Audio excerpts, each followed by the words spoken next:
Let's get as many pictures as we can. The massive piece of fuselage that has caught Frank Zakar's attention is exactly what investigators have been searching for. It includes a piece of the belly, the sidewall, and the rear cargo door. It's from the back of the plane, precisely where the analysis told them the breakup had begun. This piece of wreckage was highly unusual. It wasn't what we were seeing on all the other pieces, and it immediately drew our attention and drew the focus of the investigation. The way most of the metal is torn suggests it ripped apart violently in midair. Aerodynamically, as an airplane's moving through the air, if it were to break apart, just the force of the incoming air at over 500 miles per hour will just break up perfectly good structure. That's what we call an overload fracture. So most of the pieces that came up early were just indicative of that kind of overload. When metal breaks due to overload or overstress, it comes apart at an angle. But the fractured edges of piece number 640 aren't angled, they're flat. What do you think? It's definitely not overstress. It's metal fatigue. Fatigue fractures happen when metal is stressed repeatedly over time until it breaks. It looks very different from a stress fracture. Typically, a metal fatigue crack will have a flat appearance. It'll be very smooth. That's exactly the kind of crack that investigators observe on piece number 640. That tells them it didn't break off the plane suddenly as it fell from the sky. This piece separated from the plane over time. Had it caused the deaths of 225 people? There was much more work that needed to be done. A detailed analysis of the piece had to be done in order to see if this, in fact, was the smoking gun. There's something else about this piece that stands out. It has a metal patch on it. It's called a doubler plate. It's the equivalent of a patch on a punctured tire.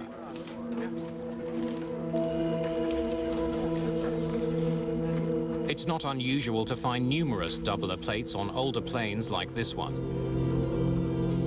A doubler plate is like a patch that you put over fuselage skin. If there were to be a tear or a blemish, a crack identified, you'd want to repair the fuselage back to its original strength, and one way to do that is to put a doubler plate or a patch right over the existing structure. At some point, this section of the 747 had been repaired. Investigators need to know why it was fixed and how that was done. We're looking for repair to the aft lower lobe. Whatever it was big. Investigators sift through 22 years of documents. But the records are sketchy. Finding details on one particular repair could take time.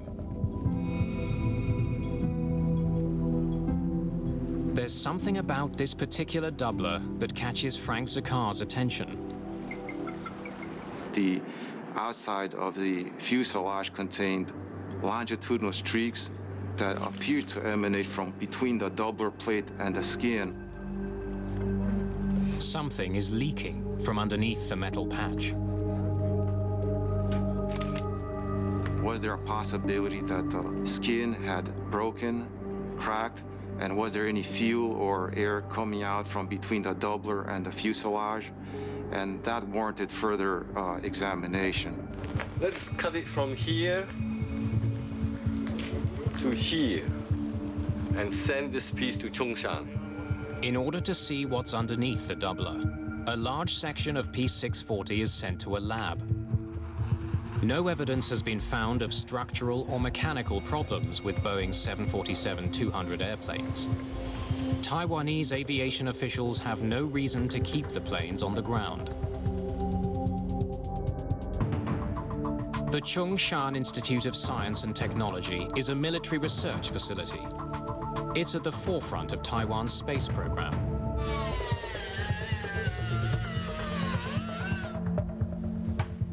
This is where investigators take a section of piece number 640 for a closer examination.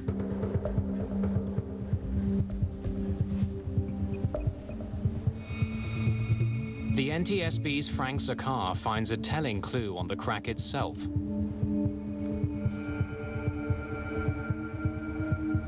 When I looked at the fracture surface, I found that this one specific area was covered with aluminum oxide, pretty much similar to rust on a car. Years of exposure to oxygen changes the color of metal. The discoloration tells investigators that this particular crack at the rear of the airplane has been there for a very long time. Then, when the doubler is finally removed, investigators get a look at the aluminium skin underneath. They're intrigued by what they see. When we disassembled the doubler plate from the skin, we noticed that there were some fairly long gouge marks. This is beyond the kind of damage a doubler is meant to patch. That was an aha moment that we might have something here.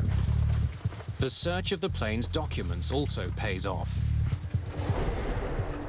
The records contain a very short reference to a mishap 22 years earlier, when this plane was only 6 months old. Speed is low, sir. Watch it. Its tail scraped the runway while landing.